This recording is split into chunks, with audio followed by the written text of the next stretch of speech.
جعلی لوگوں کو بلا کے ان سے انٹرویو دلوائے گئے کہ ڈرل کرایا، الطاف حسین کے کہنے پہ ڈرل ہوا، اخبارات میں بڑی بڑی خبریں شائع ہوئیں، الطاف حسین ڈرل۔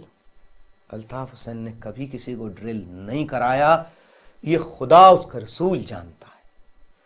کیا ہوا؟ آپ نے دیکھا مکافات عمل، قدرت کا نظام، اللہ کا نظام، اللہ کا انصاف، اللہ کا قانون، کہ جنہوں نے مجھ پہ جھوٹا الزام لگایا اور کہا ہم نے چیپٹر کلوز کر دیا، قدرت نے ان کا چیپٹر کلوز کر دیا۔ اور آپ دیکھیے کبھی کسی پہ جھوٹا الزام نہیں لگانا چاہیے۔ دیکھیے مکافات عمل، قانون قدرت، کہ اس کے اپنے گھر والوں نے اس کی لاش کو نکلوا کے اس کی لاش کو ڈرل کرایا۔ یہ ہے خدا کا انصاف، یہ ہے خدا کا نظام۔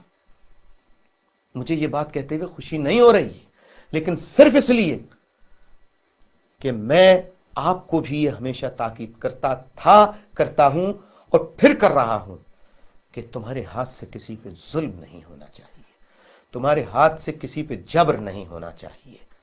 تم پہ کوئی جبر کر رہا ہے اسے برداشت کرو، فیصلہ اللہ پہ چھوڑو، اور پرامن طریقے سے اس ظلم کے خلاف، اس جبر کے خلاف آواز اٹھاتے رہو۔